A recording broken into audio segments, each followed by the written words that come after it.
Hi, guys. Welcome back to my podcast. I hope you guys are doing very well. For today's episode, I promised you guys that I would have a story time on how I let someone borrow money and they kind of refused to pay me back.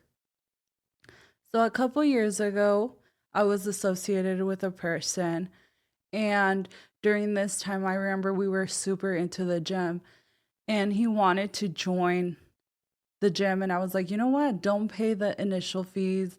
I can add you to my account and you can just pay me monthly." It was approximately like $20 per month. So nothing very major, but that was just the beginning of something very truthful. um I remember the first month he zelled me the money and everything was fine. The next month he didn't Zell me when it was time to pay the membership. And I was like, "Hey, just to let you know, I get charged for the gym membership during this time." And he's like, "Oh yeah, I'll Zell you right now." And the day was over, the week was over, and the month was over, and I never received the payment. So I was like, "You know what? It's nothing. $20. I can afford it. Thank God. I'm in a space where I can afford that. I don't have to be begging for it."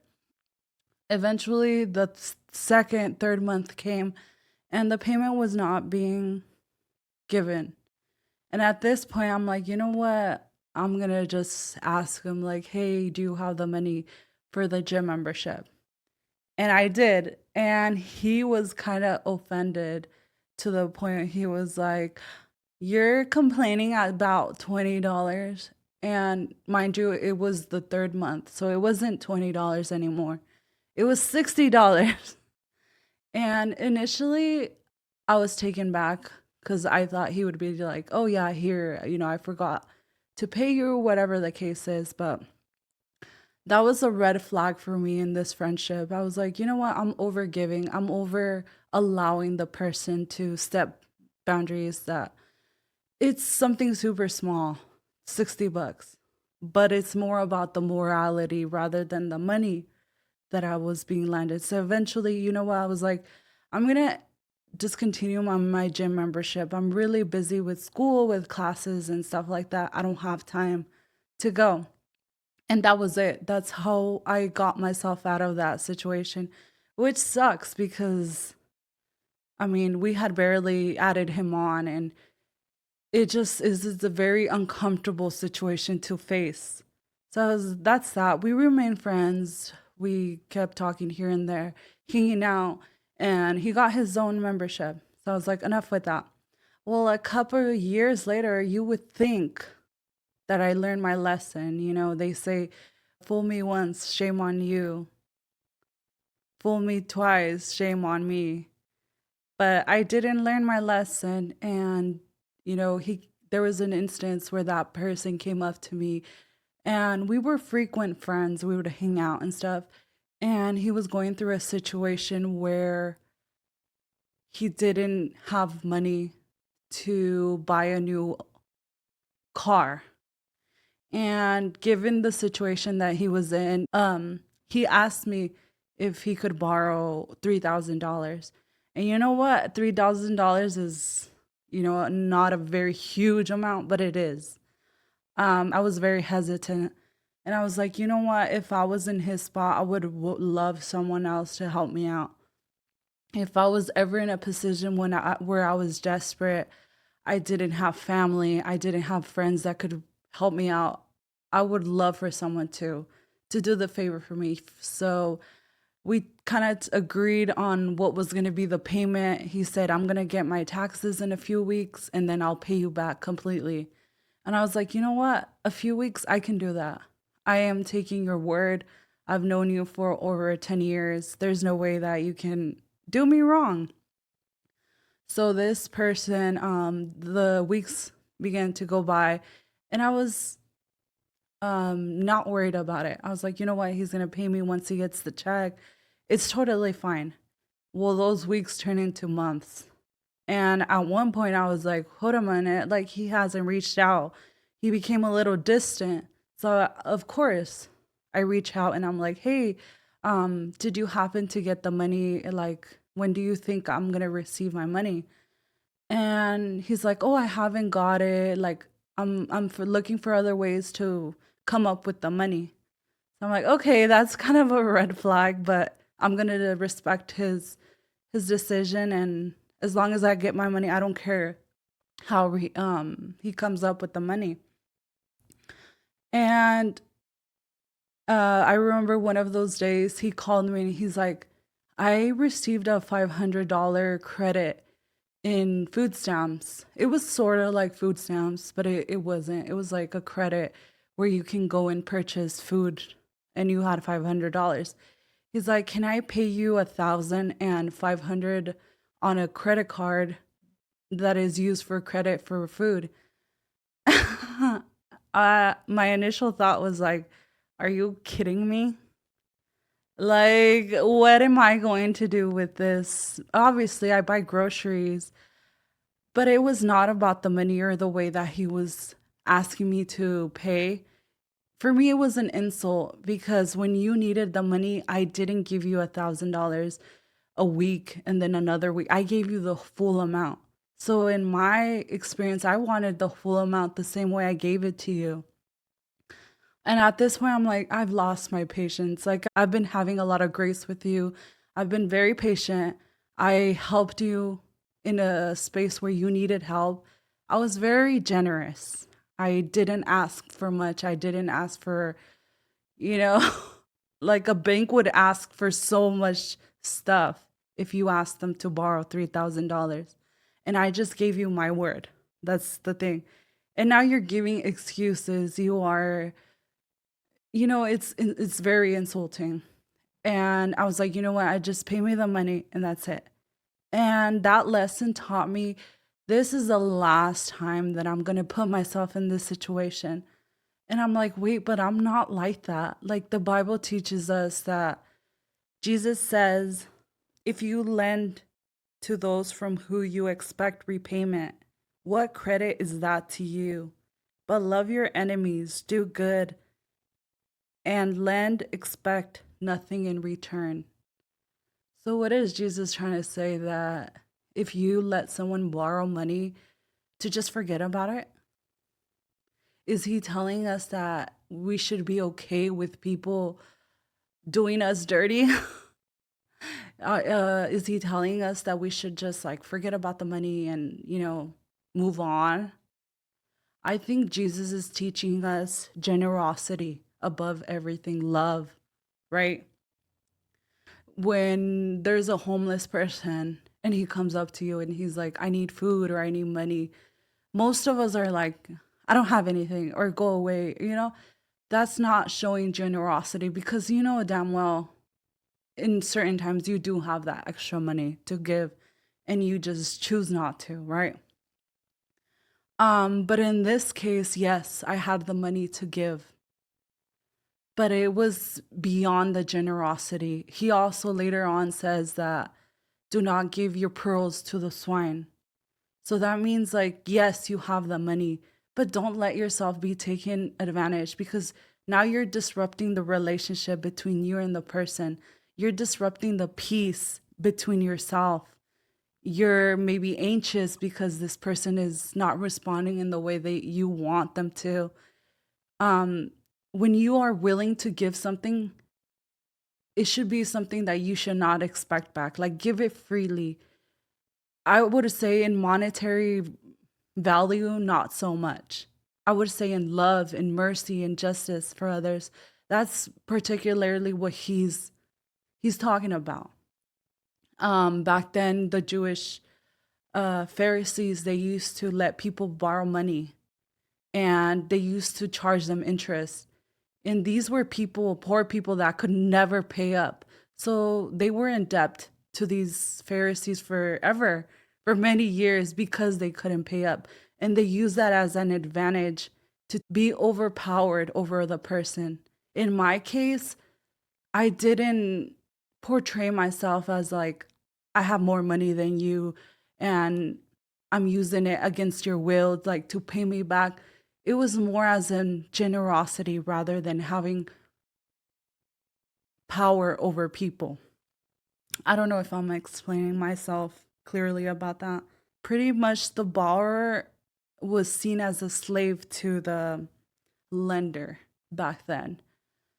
So when Jesus says, "Do not give your pearls to swine," um, you know the situation. Like, yes, it's okay to be generous with people, to give love, to have mercy. To first of all, that's the whole point of this.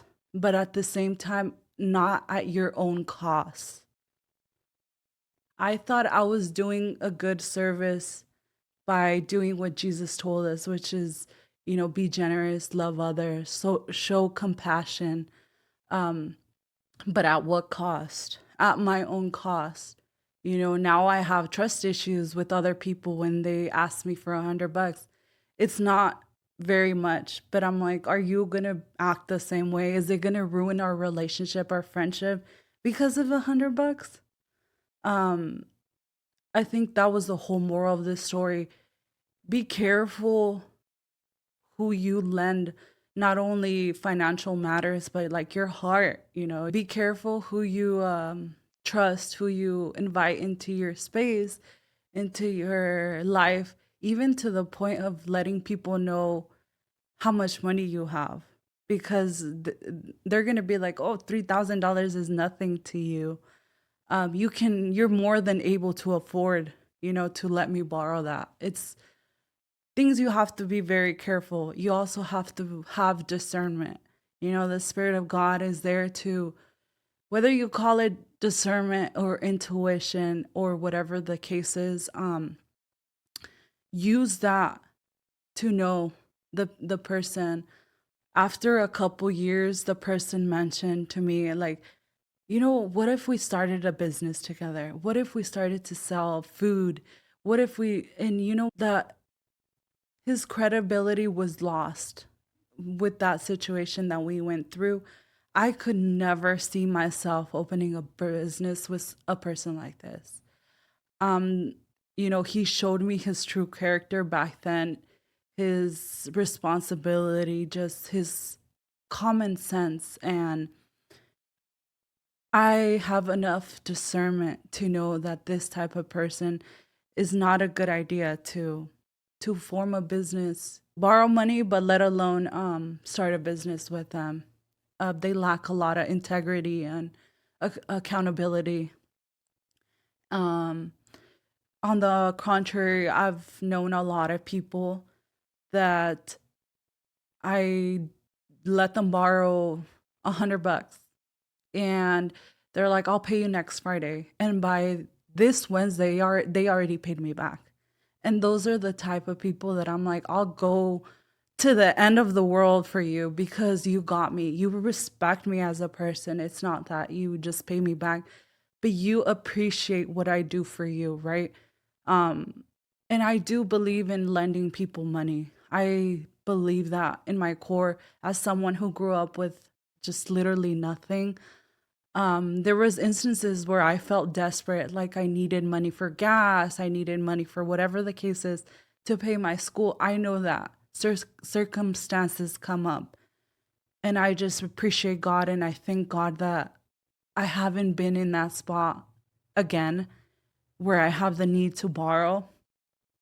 But if I did, I know certain people that I can count on to lend me that money and be that hand.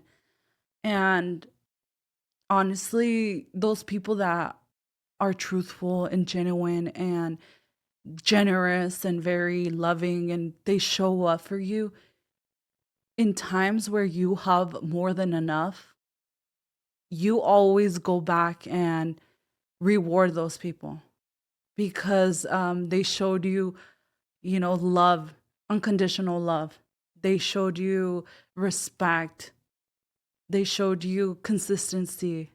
I think that's a type of friendship or relationship or, between families that you respect, that you grow to respect. And um, like I said, I didn't want to do this episode bashing a person because they didn't want to pay me. It's beyond the money. It's the morals, beliefs that they have.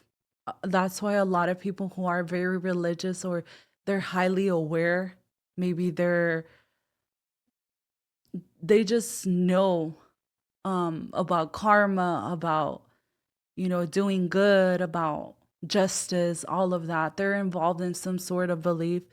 They are highly more aware of consequences that you do, whether it's good or bad. Um, this is your advice to take, be careful who you let people come into your space, who you give. When Jesus says, don't give your pearls to the swine, is not just talking about money. It's not just talking about love, like a woman, that she gives love freely so much that she's like, here, I can give you free. I have more than enough to give, but you're just giving it to someone who doesn't value it. It's the same thing. I'm giving this person the money. Like, here, it took me 4 years to save up this money that I'm giving to you in 10 seconds. But to you, it's like, oh, money. It's like they don't acknowledge how much effort it took me to raise that money, right? And yeah, I want to take time to speak on this and remember, continue to do good, to continue to have mercy for others, to continue to love, to not expect anything in return. I In the last episode I talked about how we should all love without any expecting anything in return. I think that's what Jesus was talking about, A lot of times when you love someone and you're like buying them, let's say you buy them, I don't know, a watch. In the back of your head, it's like if you're expecting something back. That's transactional love. It's not genuine love where you don't expect anything in return. Like, let's say you go out to eat with a friend and you guys take turns paying for food. It's not about like I if I ask my friend, let's go out to eat, I'm asking you because I have it and I have enough to give it to you. Whereas me and my friend, we did sit down and said, it was gonna be a transactional thing. Now I didn't expect him to be telling me, oh my God, thank you so much, like every freaking day because I let him borrow the money. It's like set, done, and then you move on. So lending money should not be a way for you to make someone feel trapped or desperate or uncomfortable. Lending money should allow you to help someone in need. And that is the whole point of this episode. Yes, I encourage you guys to help others. Like I said, in any way that you guys are able to. Maybe you don't have money, you can give in other ways. But the point is, yes, you have to help others without it affecting yourself in the way. Um, like I said, either financially or emotionally. Yes, it's okay to love someone unconditionally, but as long as it's not hurting yourself along the process as well. And if you guys have ever been in a situation where somebody failed you in any way, it doesn't have to be in monetary um, instances or experiences, but where you felt like they took advantage of your generosity and your ability to be there for them, you guys should let me know. I would love to talk about those stories. I've seen a couple comments in regards to my friend's video where they feel her pain. They can see themselves in her spot. And I would love to bring her back and have her maybe answer some of those questions that people had or the comments acknowledge. This is the whole point of this episode, is to have that conversation for others to feel like they're not alone, you know? I encourage you guys to stay along next week. I have something planned. I don't know how it's gonna work out. I've been thinking about it and I was like, you know what? This space is for everyone to come and feel welcome, regardless of what religion you are, what nationality, what. I was like, we need a specific episodes or list of episodes that are targeted towards the Mexican older generations. So I was like, why don't I start a Spanish episodes where it targets people that are maybe not from our generation? Because I think our generation is pretty aware of the issues, the tendencies, the emotional baggage, everything. But it's the older generation that still doesn't get that awareness. Even on TikTok, I don't see a lot of the older generation talking about awareness and stuff like that. So next week I have a special guest. It is going to be in Spanish. Just a FYI. But I hope that I can put subtitles so it's not very exclusive to anyone. That even if you're not Hispanic or in your 50s, you can still enjoy the episode. And it will be through a different lens this time. But, anyways, guys, I hope you guys are doing well. I will see you guys next week. Thank you for tuning in again and listening to my monotone voice. I love you guys. Share the love to others. Remember, do good and you will receive good as well. Bye.